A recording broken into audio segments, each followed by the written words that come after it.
డోన్ పాత bus stand Durgamma గుడి circle నందు ఒక చిన్న పిల్లోనికి గాంధీ వేషం వేసి చిన్నపిల్లని యాచక జీవితం జీవించే విధంగా పాత బస్ స్టాండ్లో కూర్చోబెడితే ఆ పిల్లోడు దాదాపు 8-12 గంటల పాటు అట్లే కూర్చొని దుమ్ము ధూళికి తనకు వేసిన వేషధారణ వల్ల తన శరీరం అనారోగ్యానికి గురవుతుంది.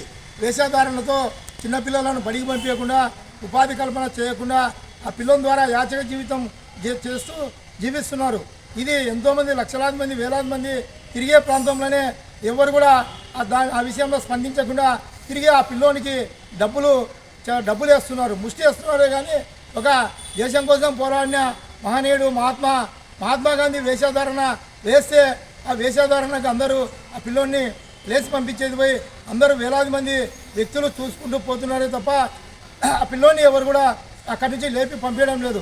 కనుక వెంటనే చైల్డ్ లేబర్ డిపార్ట్మెంటు నిద్రావస్థలో ఉంది, బాల కార్మికుల వ్యవస్థ నిద్రావస్థలో ఉండి చిన్నపిల్లలను ఇట్లా మహనీయుల వేషాలు వేసి మహనీయులను అవమానపరుస్తూ వాళ్ళని మహనీయులు యాచించే విధంగా తయారు చేస్తుంటే బాల కార్మికుల వ్యవస్థ ఏం చేస్తుంది, సంక్షేమ శాఖలు ఏం చేస్తున్నాయి, అంగన్వాడీ సెంటర్స్ ఇవన్నీ కూడా నిద్రావస్థలో ఉన్నాయి. ముఖ్యంగా పోలీస్ డిపార్ట్మెంట్ కూడా ఇటువంటి వాళ్ళని తల్లులు పిల్లలకు వేషాలు వేసి బస్టాండ్లో కూర్చోబెట్టి వాళ్ళతో యాచక జీవితం చేసే వాళ్ళని పోలీస్ డిపార్ట్మెంట్ ఎంబడే కస్టడీ తీసుకొని ఆ పిల్లోనికి విముక్తి కలిగియాలి.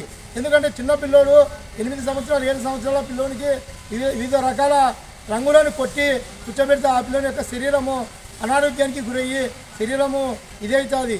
కనుక దాంతోపాటు దుమ్ము ధూళికి 12 గంటల పాటు కూర్చోవాల్సి వస్తుంది. ట్రాఫిక్ కూడా స్పందిస్తుంది.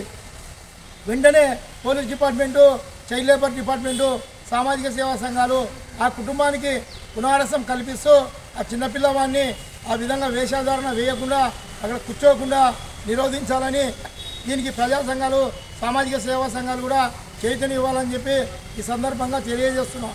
నా పేరు ఏఈ నాగరాజు, నంద్యాల జిల్లా ప్రభుత్వ విజిలెన్స్ కమిటీ మెంబర్గా పనిచేస్తున్నా. శ్రీరంగడ్ గారు వాల్మీక నాయకులు, రాముడు గారు వాల్మీక సేవా సమితి నాయకులు, సంఘ సంస్కర్త, వీరు కూడా మా యొక్క కార్యక్రమాలకు చైతన్యిస్తూ వీరే మాకు తెలియజేశారు. చిన్నపిల్లల్ని ఈ విధంగా ఇట్లా చేయడం అనేది ఎంతో దుర్మార్గకరమైన విషయము. అందరూ వాళ్ళని ఖండించాలి, కానీ యాచకంగా ఆ పిల్లవాడిని యాచక జీవితం జీవించే విధంగా ప్రోత్సహించకూడదు. మన దేశం కోసం తన జీవితాన్ని త్యాగం చేసిన మహనీయుడు మహాత్మా గాంధీ వేషం వేసి మహాత్ముడు యాచకంగా యాచించే విధంగా తయారు చేసిన తల్లిదండ్రులపై వెంటనే కఠినమైన చర్యలు తీసుకొని ఆ తల్లిదండ్రులకు పునరావాసం కల్పిస్తూ వాళ్లకు ఉపాధి కల్పన కల్పించాలి.